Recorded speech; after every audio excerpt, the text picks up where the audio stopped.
over the last 3 months or so, since I first like got whispers of this thing that was happening. I don't know quite how to describe it yet. I've been doing like quite a lot of writing and research and work, and essentially trying to figure out like how real like it is, because on one side you've either got like the most outrageous, egregious, like blatant case of stock market manipulation, of fraud, of like non-enforcement of rules from the SEC, from willful blindness or I don't know, corruption for whatever reason. You've got the media pumping constantly this idea that GameStop is done, until the tide seems to be turning a little bit. But there's a fantastic quote actually I read from a dude on Reddit, and it really like stuck with me. And it said, "No one in the media in my trading history has ever cared or warned me I'm going to lose big money.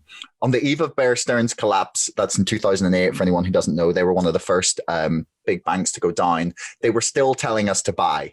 So you've got that side, and either we're seeing this horrendous manipulation and fraud, or we're seeing, as I mentioned before we started, like the most insane case of internet groupthink that has ever been seen in the history of the internet. Like aside from perhaps QAnon or I don't know, the lizard people and David Icke. Like you have to go that crazy to because if these people are wrong, right? Say all of Reddit and the massive hive mind that it is, and r/Wall Street Bets New or r/GME or any of the subreddits or the discords or any of these forums, like everyone seems just sure that this is a thing, that there was an outrageous amount of shorting that went on, and then after that we'll get into the details of the fuckery basically that has gone on allegedly over the past couple of months. So why do you believe that it isn't a case of groupthink? I would have to start with saying that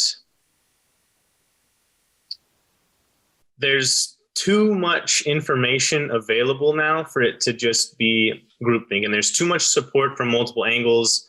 And I'll start with this. Whenever there is not billions, but like trillions of dollars involved in something, I argue that nothing is off the table. So there is nothing off the table when dealing with the volumes of money in something as big as the United States stock market, and the players involved are massive. They're every kind of bank that is in the United States. We have financial institutions that are global, and it's of course the U.S. stock market is not just U.S. individual money. It's the world. The world is involved in our market. So it's not a case of groupthink, in my opinion, and it's because there has been not just heavy media attention on it, but heavy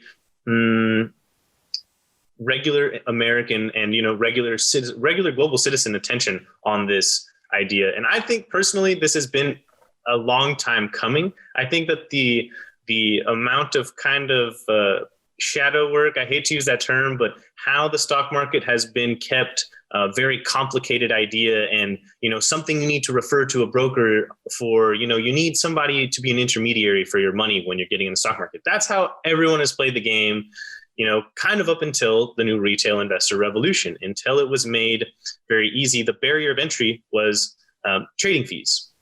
So when they removed trading fees and they allowed retail investors to not just place, move money for essentially for zero fees, but what happened was there was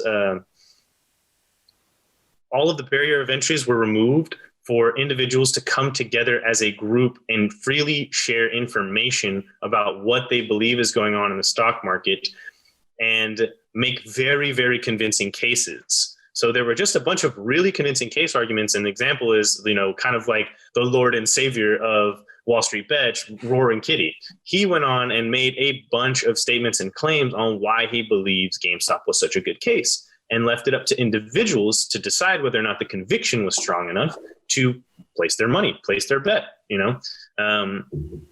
and what we're seeing now as an after effect of the GameStop gamma squeeze is incredible. So I saw 2 days ago, we were kind of discussing about earlier about the CNBC spotlight on what's going on with Archegos or Archegos.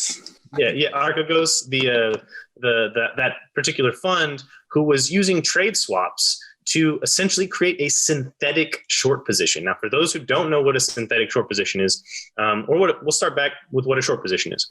A short position is essentially where you take and buy a contract that allows you to borrow shares from a brokerage, and you're borrowing on a bet or a position that stock price will go down so that you can make a profit. To keep things very simple, that's what it is. You're betting on a stock price going down for whatever reasons. It could be because you think that the company is not good, the market you think is just going to tank for some reason, whatever the case is. And with this, it is a declared position.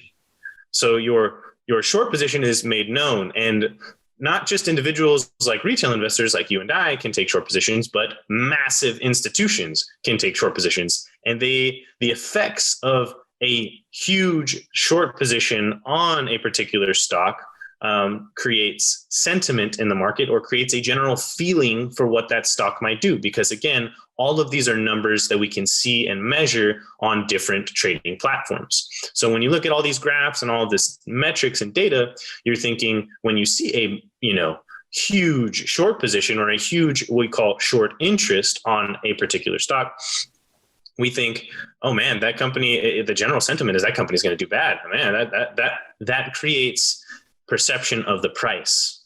So that is declared situation. So that is a public information you and I can both access.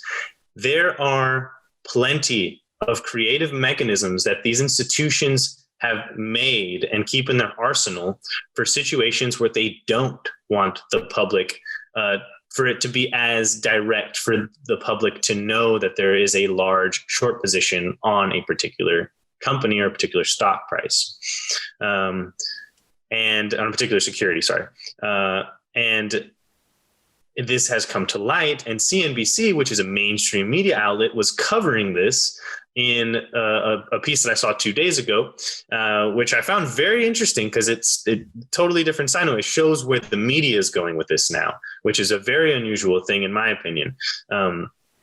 So they essentially discussed openly on a major news platform the fact that large institutions can use creative strategies to create a synthetic short, or create a position using banks and using a couple of other different means, trade swaps, and that this is what a lot of people on Reddit are calling like the whole dark pools phenomenon. They're kind of all lumped into the same thing, in my opinion. They're creative strategies that institutions use to make their positions not transparent in the marketplace, which, in my opinion, it should be super illegal, because the one reason that we have something like the SEC, the Securities and Exchange Commission, is to hold all parties, no matter the size of what kind of money they have, no matter what history they have in the marketplace, accountable for what they're doing in the marketplace. In order for a game to be played fair, all of the rules need to be created in such a way that it makes the game fair. So the rules currently are not built solidly enough, or not outlined in a good enough way for the game to be considered fair, in my opinion. And this is also the opinion of someone that, if you don't know about, you should definitely check out, the CEO of Better Markets, Dennis Keller. And he has spent almost arguably like a career dedicated to this one subject. So he has a lot of really great creative strategies, and he essentially has a solution for this problem that he's advocating for, that is already made, that just needs to get pushed through, and the SEC needs to essentially enact it. And this would hold all these institutions accountable for these positions that we can't see, and money being moved in ways that is very, very difficult to draw the lines from the numbers, because if you don't know, you could get lost in numbers in the stock market. You can get lost. I mean, it can drive some people, into an institution. I'm not talking a financial one. So the amount of numbers is insane, but there's a lot of really incredible information being hidden in these numbers that if you have no this is where the term knowledge is power comes from. If you're not privy to the knowledge, you can only see a good metaphor is the chessboard, right? Is a full-size chessboard, but you can only see 4 squares in the middle. Everything else is dark. So in order for everything to be, lit up, there needs to be rules and regulations in place that allow for the board to be seen very clearly and to have a very good understanding of what's going on in the market. So what we're seeing here is potentially the beginning of what I believe, and I'm an optimist, to be the transition to an actually transparent marketplace, for the United States stock market. And I would argue once they set the precedents, the only other potential countries that might not abide by it would be, in my opinion, Russia and China. Of course, we all definitely know that the Chinese are not known for their transparency. No.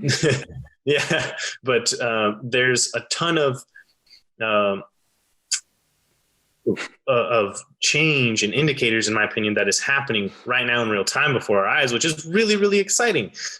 Because you asked me if I believe that if it came down to it, would Congress side on the American people's, and the people that trade in the market's behalf?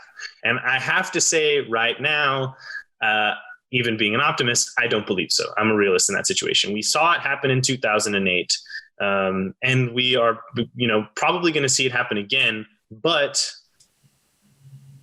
in this instance, if things continue to go the way they're going, and there is, more blatant, synthetic short positions, when these margin calls happen and the direct impacts when these institutions can't keep what's going on hidden any longer. And of course, I am a firm believer that truth will come to light and it will push its way through.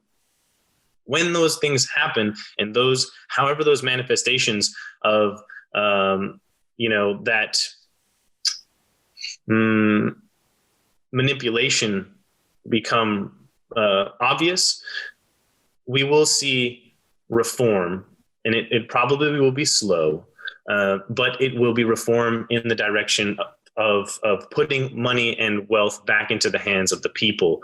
And that's what I believe is going to be the result of all of this. What we're seeing now is the ability for, as information is traded so much faster in the world that we live in, we're also seeing the same thing happen with everything. Technology is just amplifying everything. And so the rate of information that's being exchanged is going up so much faster all the time. And the amount of money that's changing hands has only gotten faster. And we're starting to now also see that in what I believe has been one of the biggest place barriers is wealth coming from large institutions to the hands of the middle class and to the working individuals in the United States. It's always been difficult for that move to happen very quickly, but I think we're starting to see that very much now with GameStop. GameStop made a ton of young millionaires. There are guys that I know that bought homes and, they're retired and they're like 27 years old, man. They're not working anymore because they got ahead of GameStop. And now all of these individuals, and these are just from my circle of friends, that they're now sitting thinking, okay, we have this money. How do we continue to do this to the institute? How do we continue to keep the market in true check? How do we continue to balance the market so that it is a fair place? And it starts with information flow and, putting your money where your mouth is. And an example would be holding the line, having diamond hands, having the faith that's necessary, being educated enough to take a position on something and to know that what you're doing, of course, you want to make money, bottom line, and always do what's best for you as any kind of investor in any situation. But if some of my friends have these positions and they're like, I'm just never going to take it out because they don't know what's actually going on with these synthetic shorts and these short positions. So they're just like, I'm just going to leave it in and until something happens, until these individuals that are in these short positions are so far in the hole that they go bust. And so what going bust looks like will be, again, the future will determine. There's a lot of exciting things that are going to happen, not just in the next 5 years. I'm talking like 3 to 6 months. We're watching stuff come out on a weekly basis. So from the GameStop Gamma Squeeze, we're starting to see crazy stuff with AMC.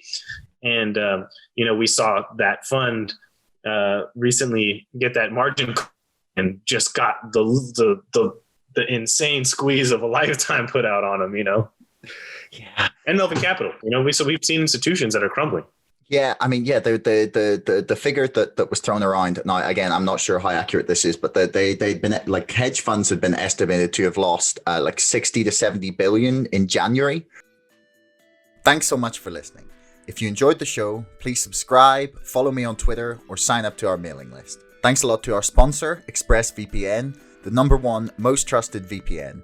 Get lightning fast connectivity with servers in 160 locations across 94 countries.